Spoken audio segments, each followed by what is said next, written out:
Well, crap is about to hit the fan in Ukraine. Russia just issued a warning to the United States. We have advanced weapons that you don't have, and we could destroy you. That was basically the message. If you don't back off right now with what your plans are, that's the message, because NATO may have just crossed the red line in Ukraine, and we're watching now to see the biggest, maybe the biggest Russian response, like what that response will look like. This is a big developing story in Ukraine at this hour, and it could be a push towards World War III.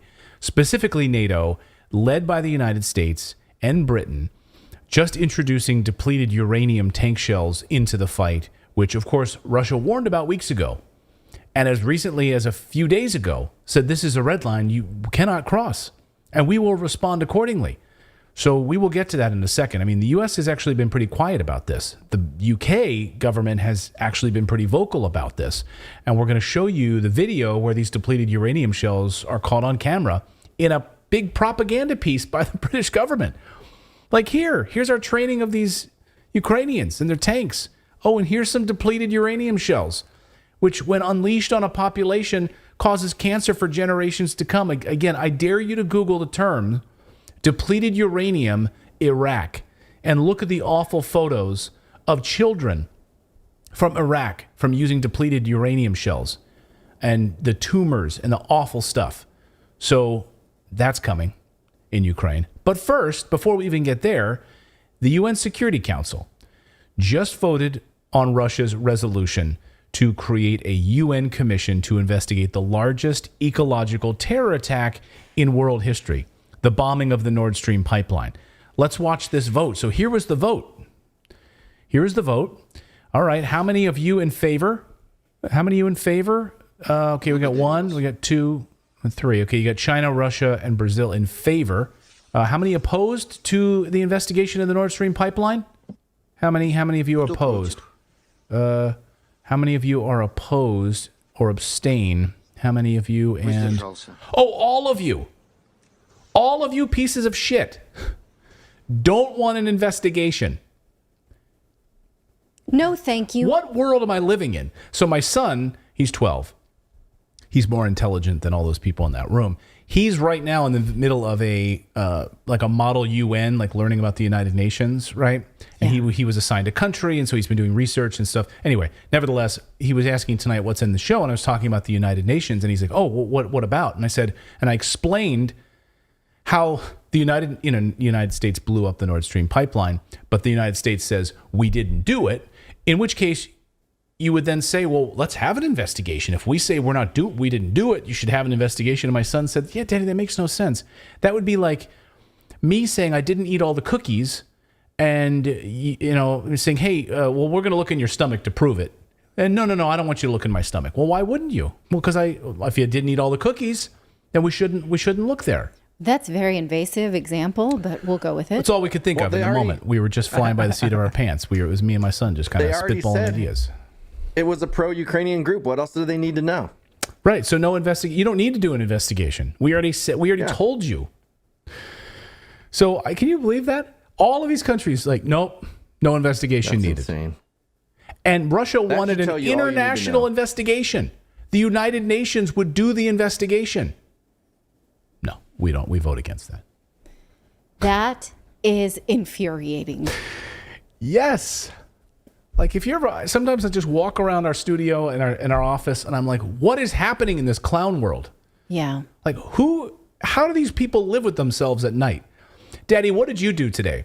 Oh, I voted against investigating the largest ecological terror attack in world history. Good, Daddy. You want to go out and play some basketball? Because I'm not very interested. Because I'm a piece of shit. I don't find that interesting. All of those against say no. I mean, we all knew that the United States carried out the bombing of the Nord Stream pipeline. You have to be an idiot to think otherwise. But they insist they didn't. Wouldn't it be an amazing opportunity for them to clear their name? Right? We had a UN investigation with all of these countries. Got us off the hook. Last week. Let's see how long the no votes stay in the council. Yeah. Next time they're gonna be like, oh, where are those people? Oh, we got rid of them. Yeah. Yeah, the three of them: Brazil, China, and and Russia. Well, last week, Secretary of State Antony Blinken was directly asked about the Nord Stream pipeline. Here was his response. I want to implore you on that, move to a question. Last September, Nord Stream pipelines were blown up. You're now in a formal setting. Can you assure the world that no agency of the U.S. government blew up those pipelines or facilitated Yes, that? yes, I can. Thank you.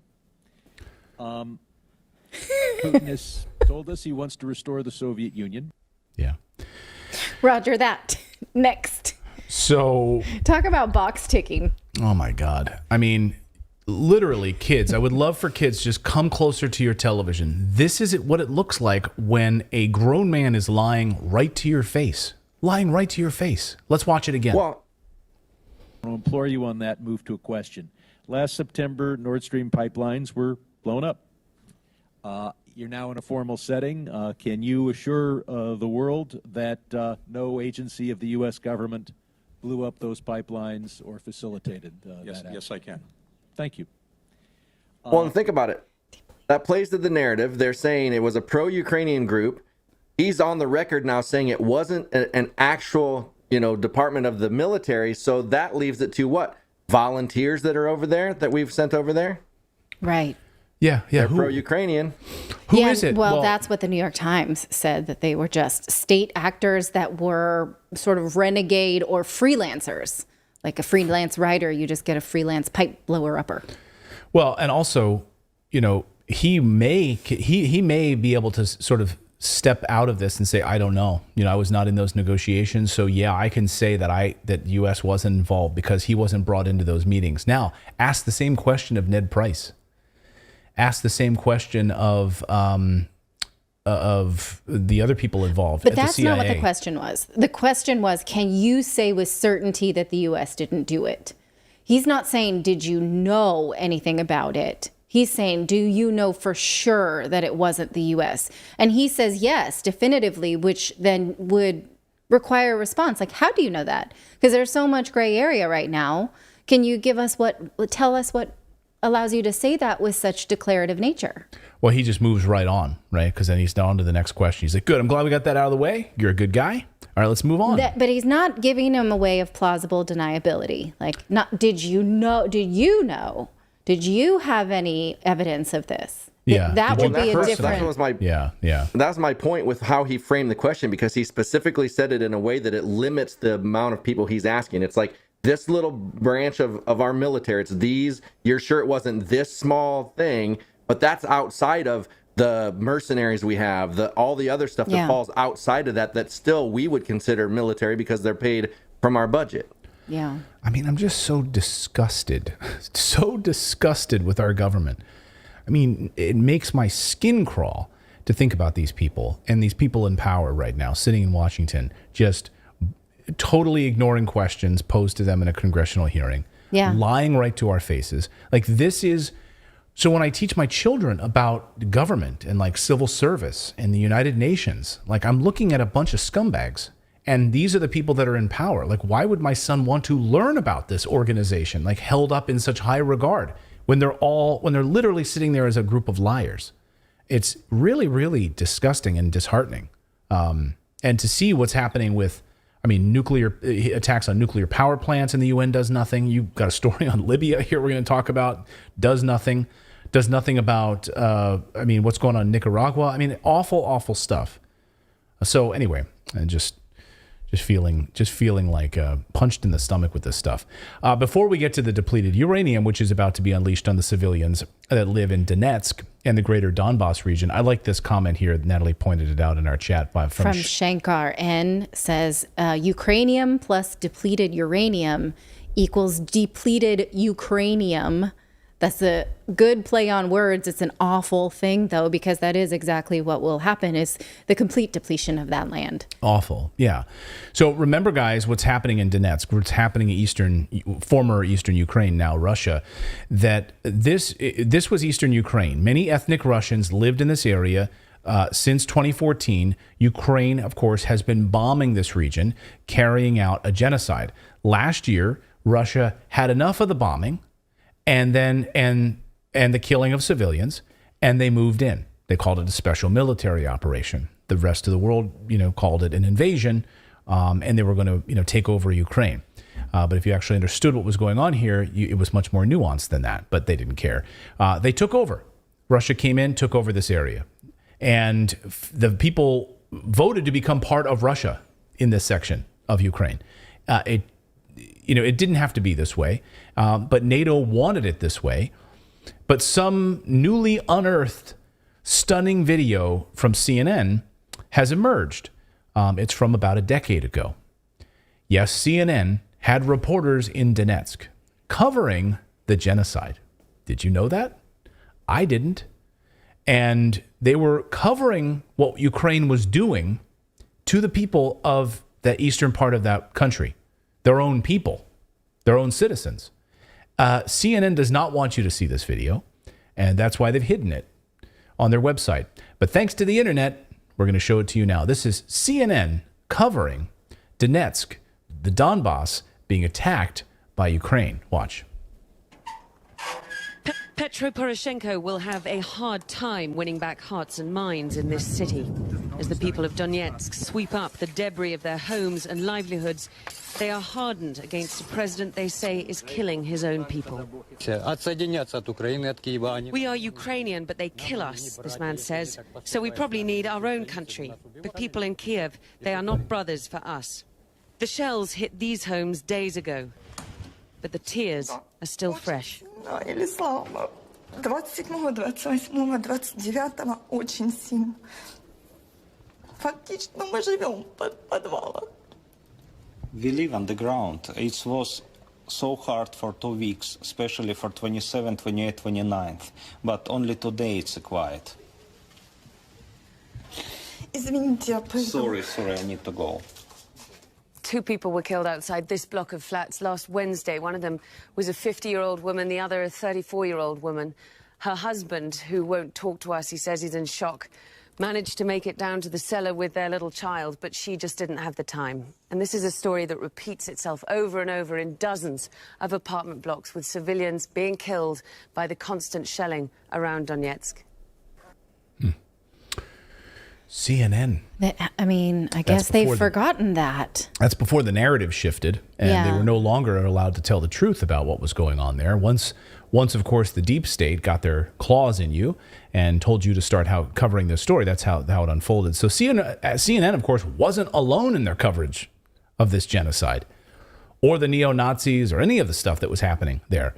At the time, the press was warning that this was bad news. Most of the press.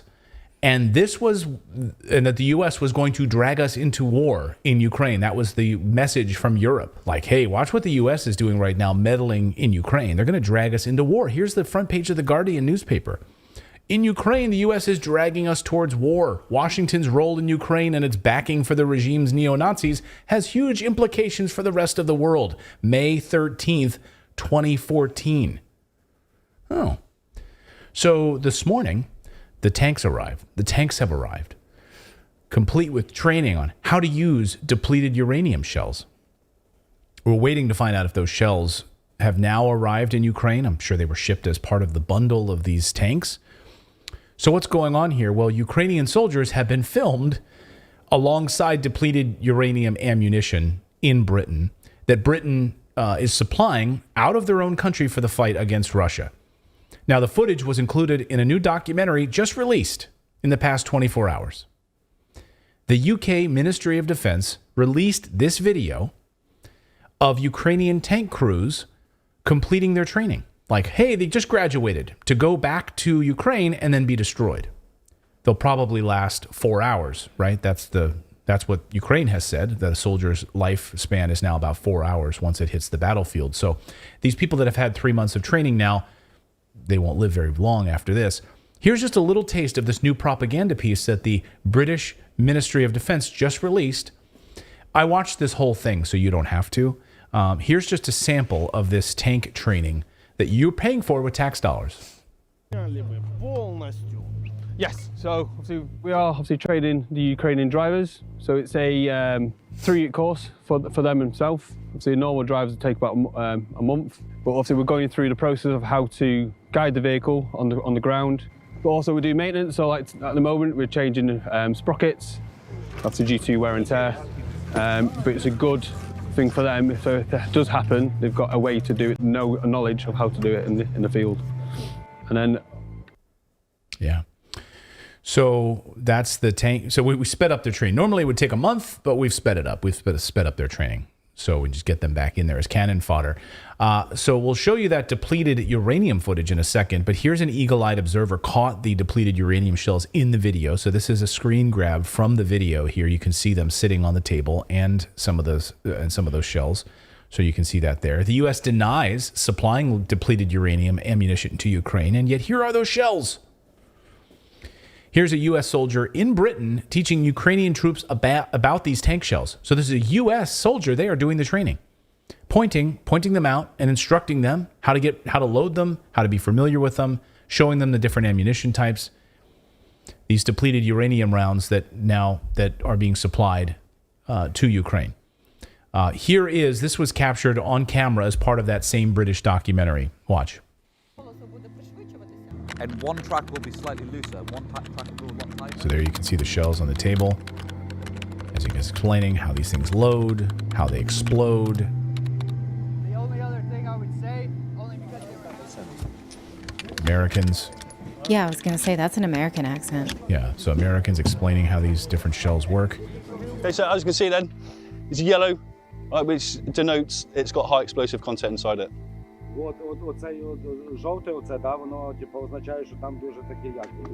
Yeah, so inside the round there is high explosive content.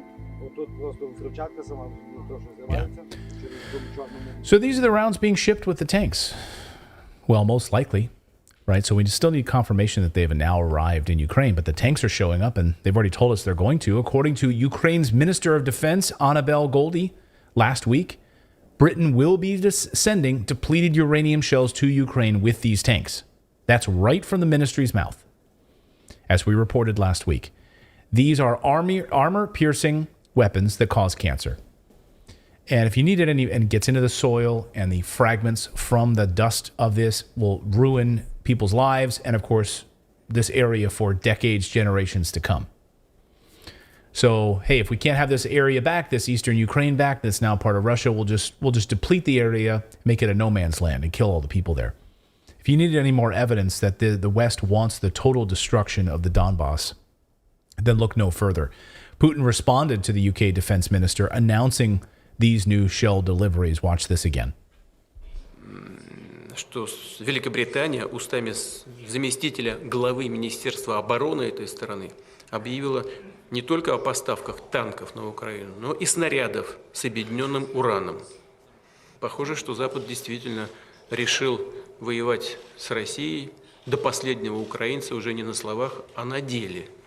Но хотел бы в этой связи отметить, что если все это будет происходить, то соответствующим образом Россия вынуждена будет реагировать, имея в виду, что коллективный Запад начинает применять уже оружие с ядерным компонентом. So Russia said yesterday that we have advanced weapons that you don't have that could destroy you. And if you don't back off right now.